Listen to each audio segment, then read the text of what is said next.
Another week, another song. Try that in a small town, In Your Love, and now Richmond, north of Richmond. Who's going to embrace it? Who's going to hate it? Who's it speaking to? Who's it speaking against? Somebody tagged me in the song the other day and said, Adam, what you think about this? This guy really gets it. And so I started listening to it, and I was like, damn, this dude really does get it. And then it got to the welfare part.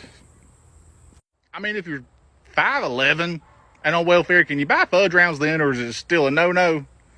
I just really see no point or any reason at all to punch down like that, other than you've bought into this lie, this myth that is somehow poor fat people who are ruining this country. I mean, dude makes some great points, and then it gets to that point and you're just like, damn it.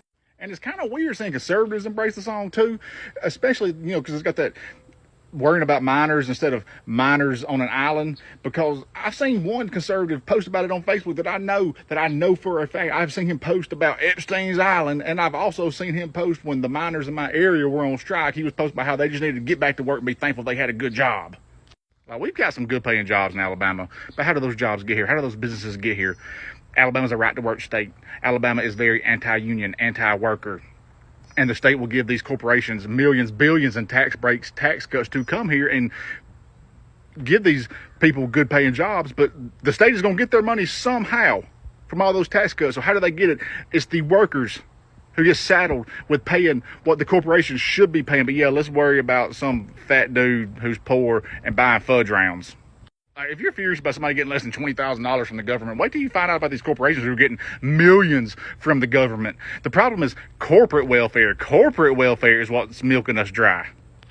I just can't stand it. This is just me. I just can't stand it when I hear a song that is really good. I'm like, oh, this is great. And then one line would just ruin it for me. There's this country song by a guy from Alabama named Riley Green. It's called Bury Me in Dixie. And the first time I heard it, I was like, oh, this is great. I'm going to roll my windows down every time I hear this song. And he's going through talking about all the things that just make Alabama beautiful, make Alabama great. And then near the end, he says, I wish that Robert E. Lee would come back and take a bow. What? Like, Robert E. Lee wasn't even from here, bro. Like, why couldn't you said Bear Bryant?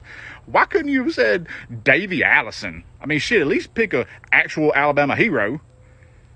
Roll Tide.